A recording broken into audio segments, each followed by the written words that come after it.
Welcome to Quick Stop F1. My name is Nyasha and you could have been anywhere in the world, but you're here with us. We appreciate that, as we have just seen, potentially, maybe, the qualifying performance of the season by none other than Charles Leclerc, sticking it on pole position at the Hungarian, hedging off two McLarens who looks like absolute rocket ships the whole weekend in an incredible, I mean, it's reminiscent, I guess, I think maybe Verstappen, Japan, but I actually think this is much better.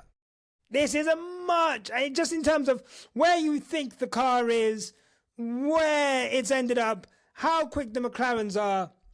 Look, not to take anything away from Max's. I think, I'm just saying, in terms of like, wow, shock, I think that's probably just like, in terms of shock, like an incredible lap from Charles Leclerc. And look, you may or may not know, you may or may not have seen on Twitter, I had some words for Charles Leclerc fans. I made some comments about Charles Leclerc. I diminished Charles Leclerc's legacy at Ferrari. I likened him to a room at the top of the stairs that you don't know what to do with in what would be the house of Ferrari. It didn't go down well. It didn't go down well. And I guess sometimes you have to eat humble pie. If you're gonna give it out, you have to be able to take it. So I'm here, you know what? To say, Charles Leclerc, sorry. I'm here to say, Charles Leclerc fans, I'm sorry. I know you're not going to care about that. I know you've already labelled me as a prick. And you know what? Fair play. But that lap has been, and look, I said before, Charles Leclerc, generational talent. I did say that. I do believe he's a generational. And he's proved it again today.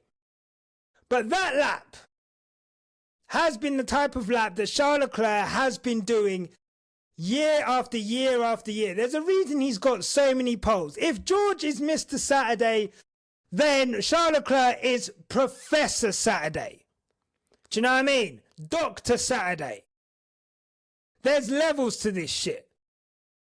And you look at his pole to win conversion, and maybe that tells a story of a man who's continually put a car that should not be in pole position into pole position. And he's done it again today. What a lap, Charles Leclerc. Egg on my face. After this stream, I'm off to go and eat some humble pie. No fucking spoon. Using my hands. Just sat in the corner, face to the wall. That's all I deserve. There's sometimes in sport will humble you. And I've been humbled today. And I'm not a proud man. I can admit when I'm wrong. I didn't mean for what I said to come out as I said it, but I said it. Those are my words. And yeah, wow, Charles Leclerc, first place. And you've got to look at that. As good as that is for Charles, Lewis Hamilton going out in Q2 is heartbreaking if you're a Lewis Hamilton fan, of which I am.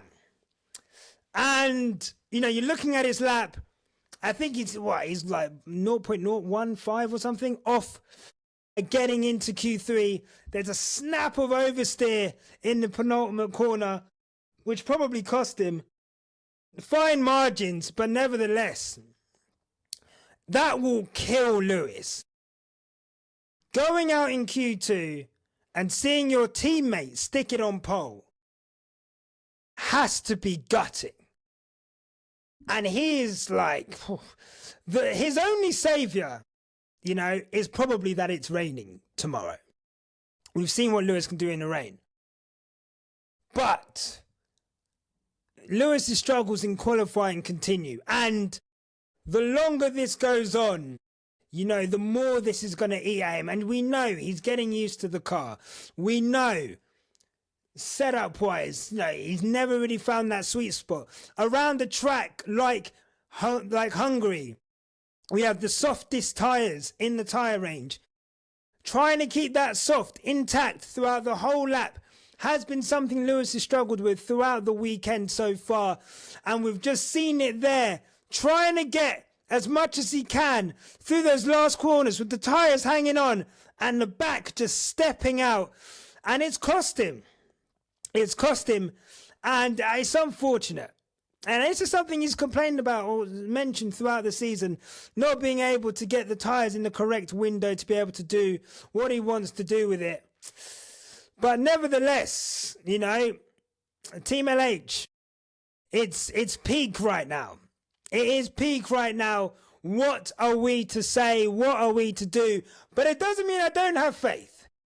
It doesn't mean I don't have faith in Lewis. Who knows what can happen tomorrow? It could be a crazy race tomorrow with the amount of rain signaled for the race around the Hungaroring. Slippery track, dusty track. Mix that with rain. That first corner, anything can happen as well. So what is in store for Lewis Hamilton tomorrow? We don't know. But we will see if he's able to bring it back. If he's able to bring that back. But, that is painful. That is painful. I'm not going to lie. And I know that he's going to be hurting from that. But points are won on a Sunday. And let's see where Lewis can come from with that. You look back and you look at, wow, the McLarens. Getting the live timings up. You look at the McLarens and, Leclerc qualify. I mean, look, if you look at this qualifying session, insane. What a qualifying session. Between first, 1:15.3.7, Alonso, 1:15.4.8, Stroll 1:15.4.9. Just over 200ths of a second? Is my maths wrong? No, my maths is so wrong there. Sorry. My maths is so wrong there. Don't worry about that. I was like, wow, that's so close. And actually, it's a tenth. But a tenth of a second covering first to sixth, basically. 1/10 of a second covering the top six. And you look at the McLarens and you've got to think that is not good enough. Considering the car that the McLarens have, considering the pace that they were showing consistently in FP1, 2, 3, 3/10 or so in front of Leclerc, for them to not stick it on pole today, you've got to think that is not good enough. But in the race, you would expect them to have the pace to get through. However, if there's one track where you're going to struggle to overtake, it is the Hungaroring in Hungary. They call it, I can't remember what they call it. They call it some kind of Monaco, but I don't think it's that. But it is difficult to overtake. We've seen it with Lewis Hamilton trying to come through in 2021 in the Fernando Alonso defence. We've seen it with Seb Vettel, I think, in the same race, trying to get past Esteban Ocon. And we've seen it throughout, Strategy will play a part. If there's rain, being on the right tyre at the right time. What does this mean for the championship? Lando Norris behind Oscar Piastri. He's got to jump him at the start. Because if he doesn't, could he be in a situation the same as Belgium, where the times go from intermediates to slicks? Let's say if it does start in the wet, or if it goes from dry to wet, the person in front, if they get, if Piastri's in front and he gets the undercut, Norris went from 1 second behind to 9 seconds behind in Belgium. He can't afford to have that again. Going into the summer break, he's already 16 points behind Piastri. He can't afford for that gap to get into the 20s, which will happen if he finishes behind Oscar Piastri, either in second and Piastri first, or even if Charles Leclerc wins, which is the second best scenario, really, for Lando Norris. Even if he finishes third, he would want Charles Leclerc to be getting those points in the first place. So yeah, honestly, we are set up for a humdinger of a race tomorrow. I can't predict it. You can't predict it. No one can predict it. All we know is that Charles Leclerc, take a bow. Take a bow. Well done. We'll see what happens tomorrow in the race. Let me know what you think down below. Do you think Charles Leclerc, where did that lap come from? What do you think about Lewis Hamilton? What do you think about the McLarens? Hey, the Aston Martins. Where the fuck has that come from? What? Hey, do you know what I mean?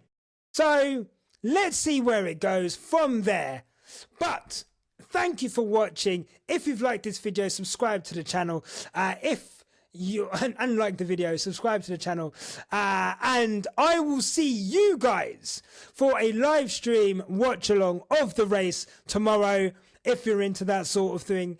Nevertheless, remember, no matter what life throws at you, keep it on the black stuff, which is what these guys are going to be hoping to do round a wet and tricky Hungarian ring. Take care. Until next time. Goodbye.